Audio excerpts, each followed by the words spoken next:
Hey, welcome back. And let's go ahead and talk about budget Pokemon cards. Let's say you're into collecting or you just started collecting and you want to go ahead and collect Pokemon slabs, but you put yourself a budget. You don't want to spend too much. You're afraid you don't want to get burned due to manipulation. And if you hear that, I apologize. It's my baby. It's my turn to take care of it, and well, I gotta take care of it while making a video, so it's fun. Right, but back to topic. You're looking to collect some Pokemon cards, you want to stay on a budget, you don't want to get affected by card manipulation.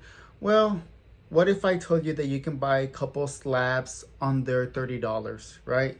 Some of them are what I would call modern vintage, where it's before 2020. Right now we're talking about like these will be cards from the Sun and Moon era.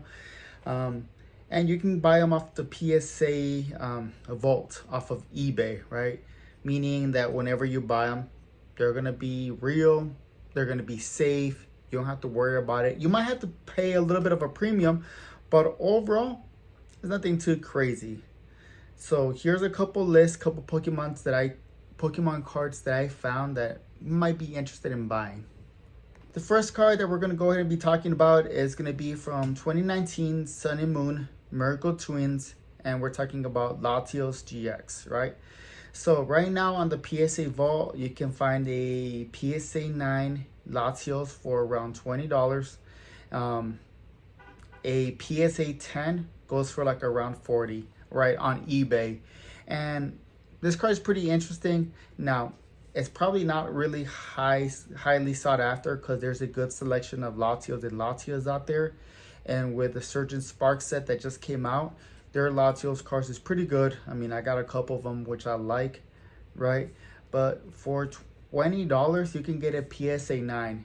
And right now for that card, there's only around 48 in population for a PSA 9. And for a PSA 10, you got around 91. So overall, I think that's a pretty solid. For the second card that we got 2018 Sun and Moon from the set Ultra Shiny GX. We got Duskmane Necrozma GX. So for this card on a 9, you can find it around $30, right? Of course, from the PSA vault. As for the PSA 10, it's kind of hard to find. Why? Well, for the PSA 10, there's only 34 in population according to PSA, right? So you're looking for a PSA slab for that card. 34, there's not that many, making it kind of rare to get, right? Low pop, extremely low pop. As for a PSA 9, well, there's 15 of those, and one of them is going to run you for around $30. So that's an interesting card to set.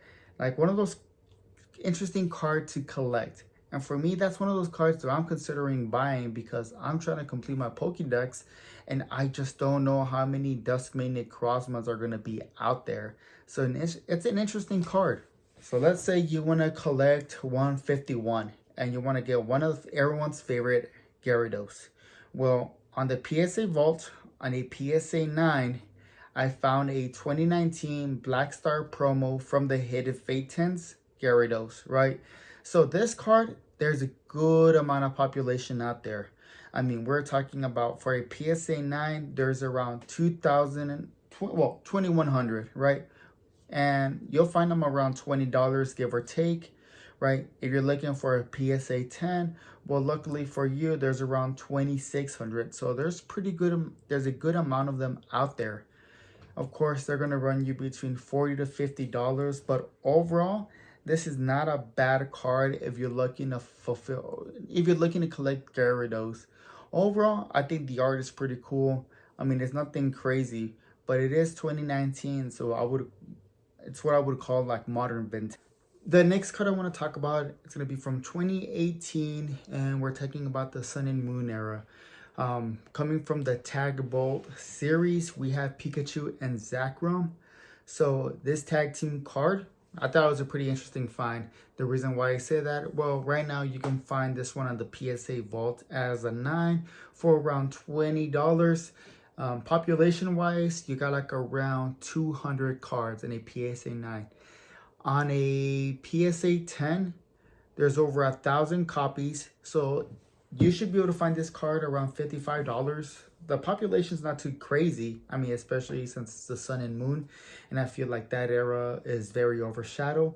But overall, it's not a bad card to find, or it's not a bad card to have, mostly because it does have Pikachu as well, tag team with another legend.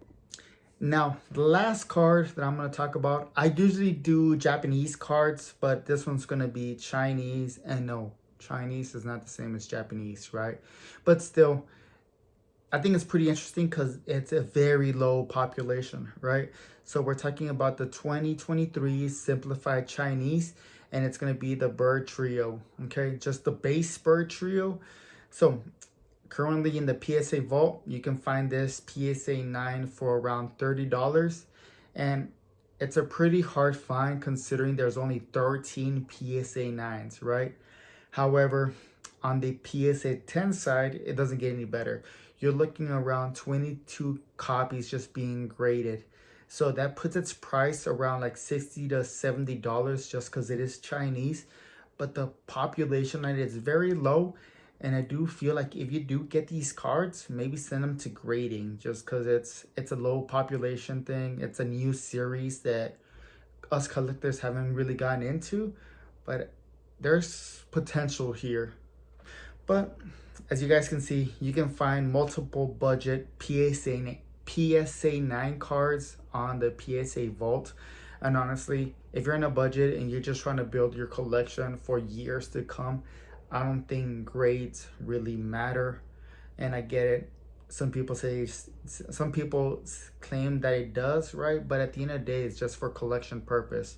If you're trying to buy it, flip it, invest, then maybe pass, right? But if you're just trying to collect, it's pretty affordable, right? Especially as prices keep fluctuating with the Pokemon hobby. It's at its current state. You know, maybe just buying slabs is the way to go. But anyways, thank you for watching the video. If you liked any of these cards, just drop a comment or just drop a like. Appreciate it. And take it easy.